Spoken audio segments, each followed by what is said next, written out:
Thank you for joining our presentation about changing customer preferences for digital first. My name is Carsten Ley. I will present the customer experience part of this presentation, and my colleague, Mr. Joel Soria, digital marketing consultant, will present more the digital side of this presentation.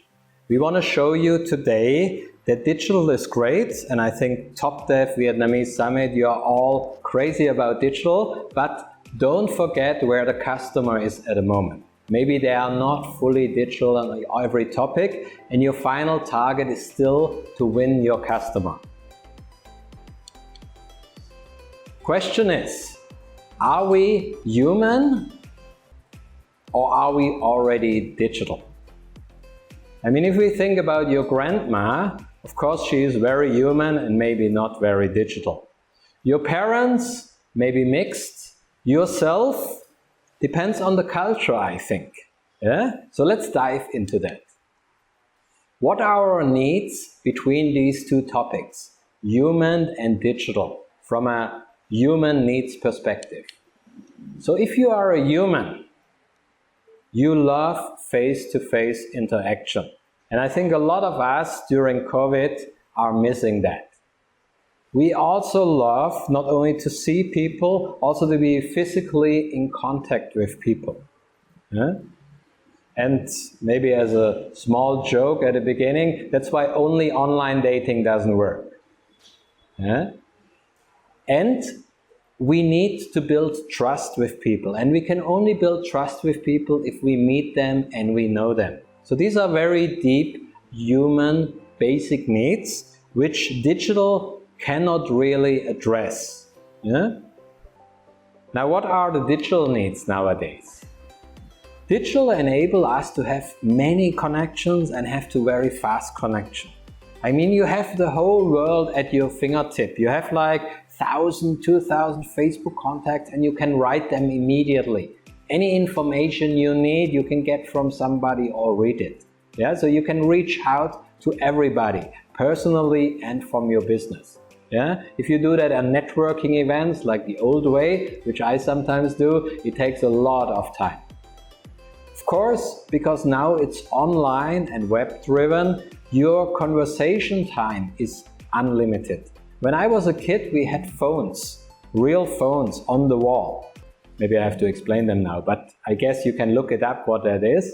And it costs a lot of money to make phone calls. Just calling your friend more than 10 minutes, your parents were getting nervous about the costs. Nowadays it doesn't matter. We have unlimited conversation, we can connect very fast. And what is very powerful on digital is the aspect of social recognition. So a lot of people can like us, can follow us, can give us feedback, can be our fans, can be our friends, can be our connection. And I think if you want to be successful nowadays, and especially in a market like Vietnam, you have to bring both aspects together. Obviously, the world, especially in urbanized centers, is very, very digital already. Yeah, and in emerging markets, in developed markets, is very digital. Total population, mobile users, internet users, media users, they are very high margin, almost 50% or more than 50%. Actually, what is very surprising, in a lot of these metrics, Vietnam is doing better than the world. Urbanization is a little bit lower, but also we see, I worked for Lazada before, and we will come to our background later, that even in the rural countryside in Vietnam, e-commerce is getting more and more popular. So they are also getting digital besides being rural. Vietnam is crazy about mobile phones, so we have 150% mobile phones against the population, so everybody is somehow connected. And we have a 70% penetration of internet users, which is one of the highest rates in the world and especially in developing countries. Yeah? And the Facebook and social media, Zalo usage is very, very high in Vietnam. But this is data. We have to ask ourselves, is Vietnam already digital or is it just on the numbers? And let's dive into that. So like I say, my background is more in customer experience and employee experience. I was the previous VP of Lazada in customer experience, and we do now a lot of consultings for clients like H&M or local companies like Milano. So let's dive to it. What is already online in Vietnam and what is still very preferred offline? So when we look into payments wallets are booming, but still even in e-commerce, 70–80% of the payments are still offline or by cash. So payments is developing, but still slowly. Discovering products is going more online, but we also have still a high trend in Vietnam that this touch and feel and consulting is very important in the sales process, like what you can only do in shops. Shopping itself, of course, everybody say, wow, e-commerce is hyping. If you look at the raw numbers, only around 4% of retail in Vietnam is on e-commerce at the moment.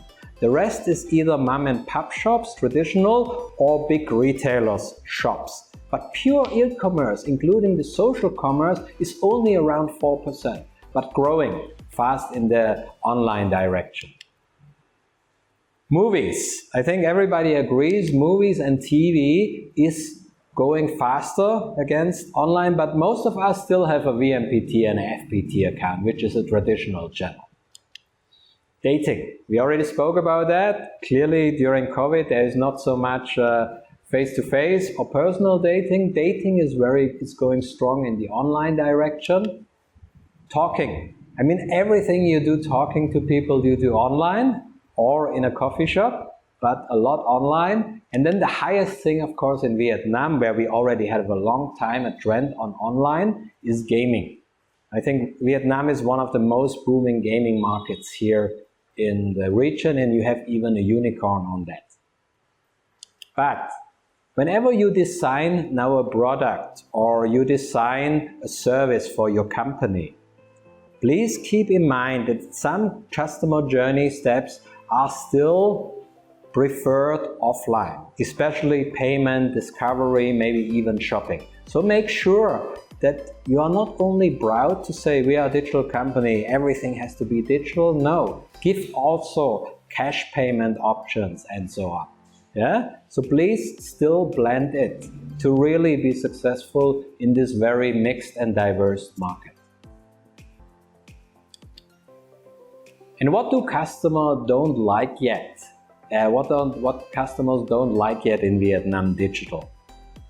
I mean, chatbots. I haven't met a lot of Vietnamese who are very exciting about chatbots. If we would go on Top Dev or Vietnam Web Summit, maybe you are the only people who are excited about chatbots because you are programming them. But as a normal consumer and given the difficulties with Vietnamese language, chatbots are not so good and not so accepted yet. Prepaid. Everything you have to do prepaid, people normally don't like it and hesitate to do that. They want to pay on the spot or even postpaid. And whenever you have a long waiting time, that's something which is not, that's where people still go to shops or pay directly or do things in the market rather than online. People don't like to wait here in Vietnam. But don't like yet, it still can come. So customer first is clear. There is still a drive in Vietnam that some online tools they don't like, and some customer journey steps like payment or discovery is still very offline. Now, if you want to be successful digital first, there are 3 things you have to master first. First thing is personalization. One of the big drivers why the small shops in Vietnam and the wet markets here in the photo are still so successful is because especially the parents' generation and the grandparents' generation, or even you, still like that people recognize you when you go to a shop.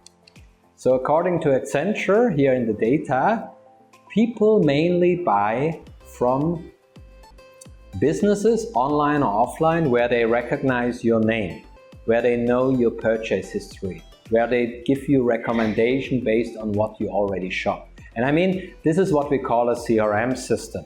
So please make sure you have a good CRM system and you remember people. Yeah? The second driver of success is omni-channel. Having just an in-app chat is probably not enough nowadays. People like to chat on Facebook and in Zalo, which is their system where their friends are in. Why would you push them on an in-app chat? Yeah? Give them also the opportunity to write emails, to chat, to call, whatever people want. Don't only think what your company would like to offer.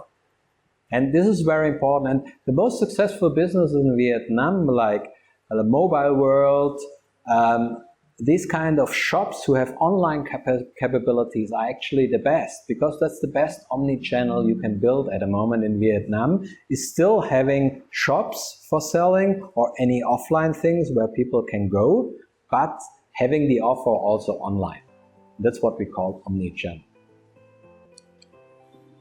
And then what is very important, and some of you know this movie, is speed. Being online and being digital is all about speed.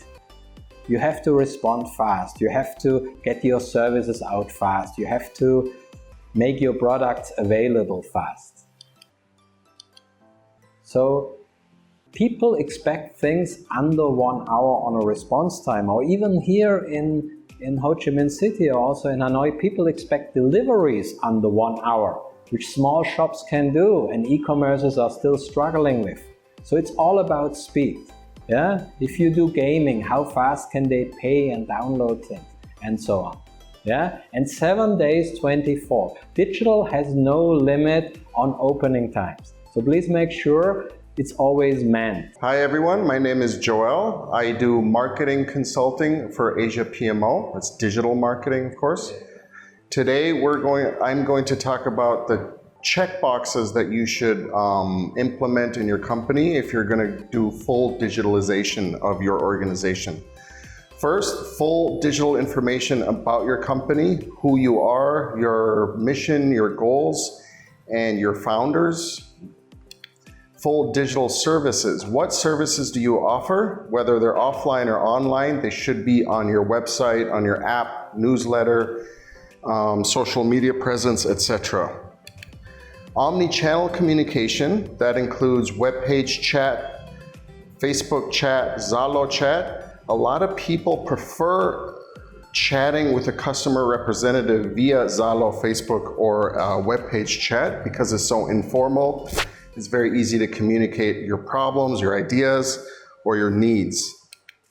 Obviously, having a Google presence is very important, whether it's a web page or your Google My Business address, as well as a Facebook and Instagram environment in order to boost your brand and in order to keep your customers engaged. Blogs, updates, webinars, and events. These are also very important in terms of content. This is in the area of content marketing. First of all, it drives traffic to your website, it drives traffic to your Facebook pages, and it keeps people engaged. And it keeps people like your clients engaged, which is the most important thing, as well as creating leads to bring in new clients via digital platforms.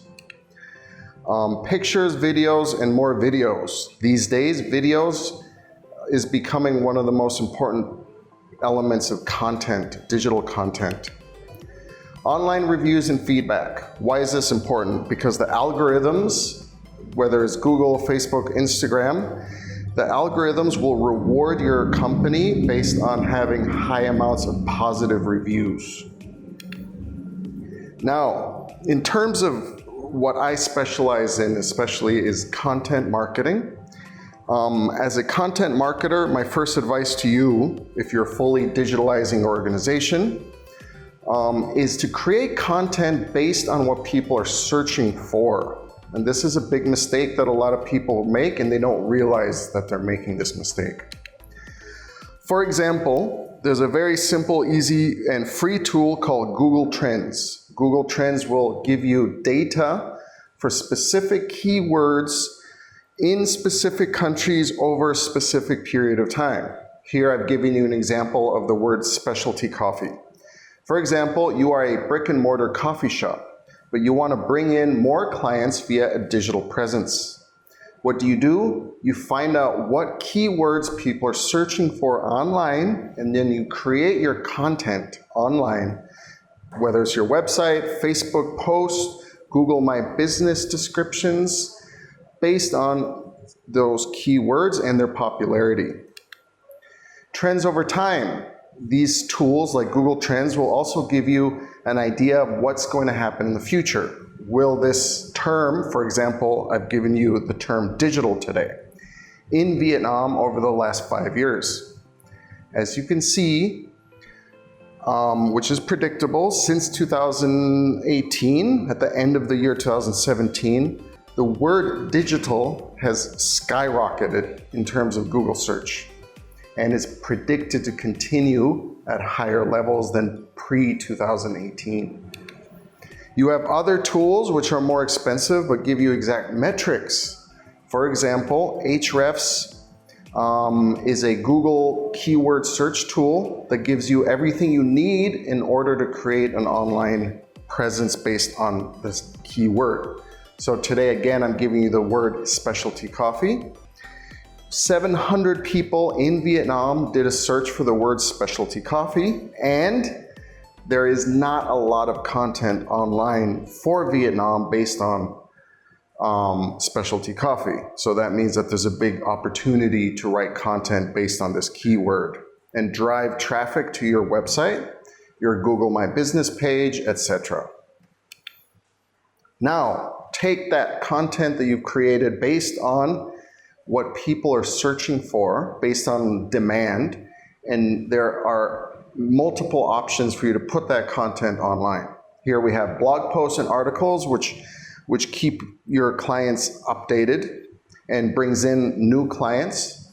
White papers, ebooks, and reports. Podcasts. You can create an entire podcast episode based on a hot keyword, and you can interview an industry expert surrounding that keyword. Email newsletters. You shouldn't be sending email newsletters based on keywords that people are not searching for, because you're going to have a high amount of people unsubscribing. Videos. A lot of tools can also tell you what people are searching for on YouTube. So you should be creating content based on what people are searching for on YouTube, based on what people want on YouTube. Infographics, how-to guides. If you've put a service online and it's a technical service, you should create a how-to guide for that new service. Social media posts, following what I said before, find out what people are searching for, create social media posts that include those keywords. Case studies, client profiles, webinars. Right now we're in a digital webinar based on digital trends. Obviously, the people who set this up, Top Dev, they know that the word digital is a hot topic, and this is why we're all here today. Thank you very much. That's all from me, Joel Zaria at Asia PMO. Thank you. Hey, thank you, Joel, for these great insights and advices on digital. Yeah? Now, our last advice and the wrap up here is you have to be fully digital nowadays. And if you need support on that, reach out to us. Joel and our team can help you on that. So whatever you saw now is really a must-have. Even some consumers don't take it yet, but you have to be fully digital. But keep in mind that your customer is not fully digital yet. So please do not force all your online steps on your customers. As Asia PMO, we also host big workshops and events about our consulting topics. And we only have like 30% of our clients to buy tickets online. A lot of our clients want to buy them offline, or even by bank transfer, which is a very traditional channel. So I cannot force my clients and say you have to go to Ticketbox or to the online system. Yeah, we have to offer them also traditional payment channels like bank transfers or cash payment, as an example. So keep that in mind. Thank you very much from our part. We are Asia PMO. My name is Carsten Ley. I do mainly agile project, customer experience, employee experience consulting with background in Lazada, Deloitte, Myanmar Information Technology, and H&M for CX. And you also saw Joel. He did digital marketing projects for Failfighter, for Eddies, for ScratchPay, and so on. And what we do is we help you to implement your ideas. Yeah? From ideation to the implementation, yeah, that we help your team to come up with ideas and then to implement it for customer employee experience. We also do OKR and goal setting consulting. It's probably a big need now in December. And of course, digital business transformation and digital marketing. Thank you very much. We are Asia PMO. If you have any questions, please reach out to us.